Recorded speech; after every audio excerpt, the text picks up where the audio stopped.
যদি জীৱনত সমস্যা আহে কি কৰিব? সমস্যাক দেখি কেতিয়াও ভয় নাখাবা। মানৱ জীৱনত সমস্যা থাকিবই।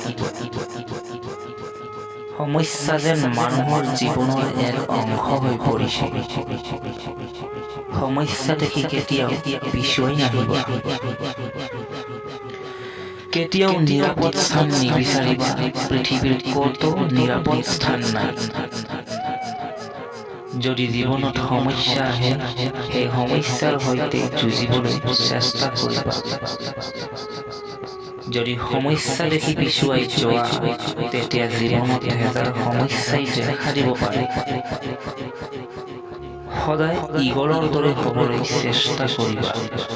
যেতিয়া ধুমুহা আহে, ঈগলে সেই ধুমুহাৰ সৈতে ধুমুহাৰ ফালেই গতি কৰে। কেতিয়াও নিৰাপদ স্থান বিচাৰি নুফুৰিবা।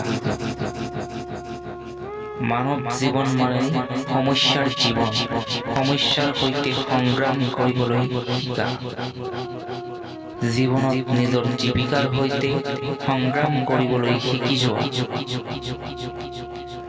মানৱ জীৱনত হেজাৰ সমস্যাই দেখা দিয়ে, তেতিয়া আমি সমস্যাবোৰ দেখি পিছুৱাই আহোঁ।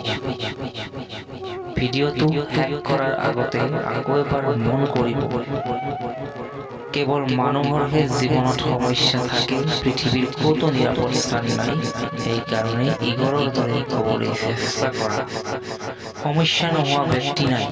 সমস্যা সকলোৰে জীৱনলৈ আহে আৰু আমাৰ জীৱনৰ সমস্যা আমিয়েই সমাধান কৰিব লাগিব। ধন্যবাদ।